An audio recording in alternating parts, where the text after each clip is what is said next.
This is the second video on graphics for Math 107 Elementary Statistics. In the first video, we looked at ways to describe the center and shape of a data distribution and to characterize unusual observations. In this video, we will consider ways to describe the amount of spread or variability in a data set. In particular, we will talk about how to compare the amount of variability in data sets using box plots and histograms,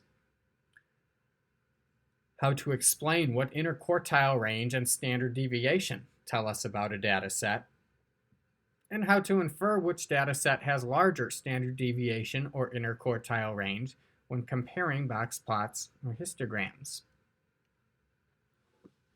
We will again use the data set discussed in the first video, which contains information on 299 movies released in 2017.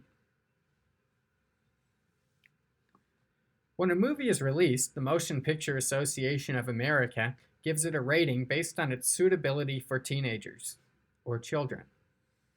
This rating is based primarily on the language, sex, and violence shown in the film. Some of the ratings include G, suitable for all audiences, PG, films that merit some parental discretion but are generally mild, PG-13, which may contain some material inappropriate for children, or R, restricted to people 17 or older unless accompanied by an adult guardian. We are interested in comparing runtimes of PG and PG-13 movies. Would you expect one kind of movie to be longer or shorter than the other?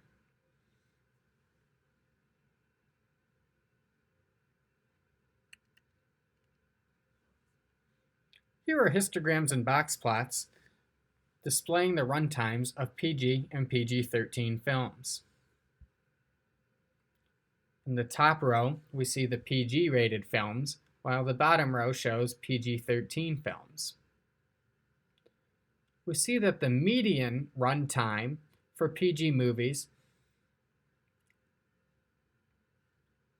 is about 100 minutes, a little bit more than 100 minutes, while the median runtime for PG-13 movies is about 110 minutes. Perhaps it's not surprising that PG-13 movies are longer than PG movies on average.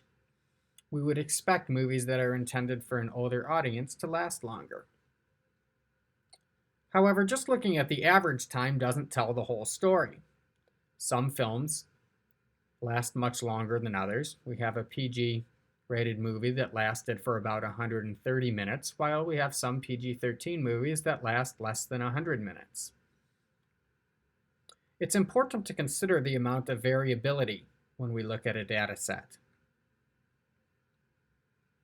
We see that the whiskers are much longer for PG-13 movies, and the box is much wider for PG-13 than PG movies.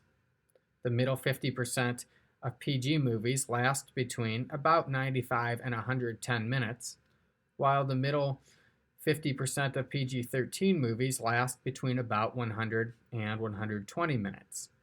The box is wider for PG-13 movies, indicating more variability.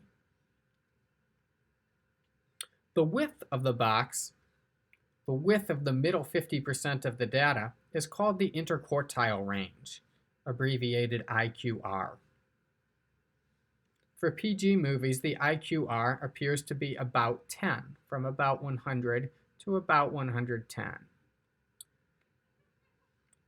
For PG-13 movies, the IQR appears to be about 20, going from 100 to about 120.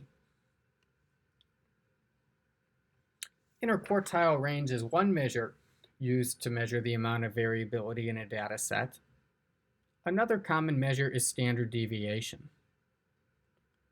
Standard deviation represents the average difference between each individual observation and the mean.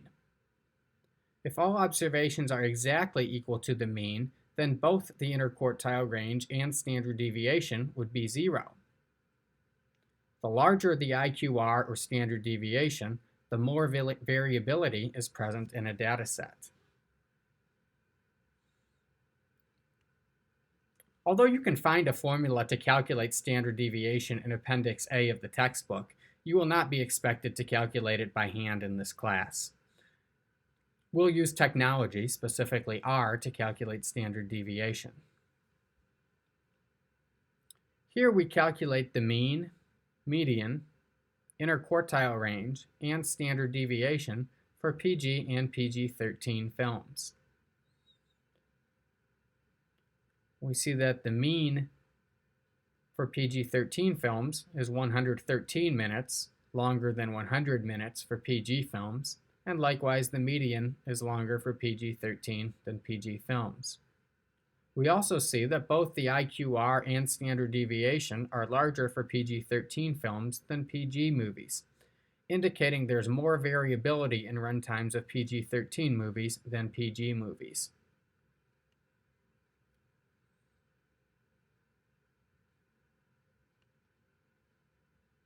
In this video, we've talked about how to compare the amount of variability in datasets using box plots and histograms, how interquartile range and standard deviation can be used to assess variability in a dataset, and we've looked at how to infer which dataset has a larger standard deviation or interquartile range when we compare box plots and histograms.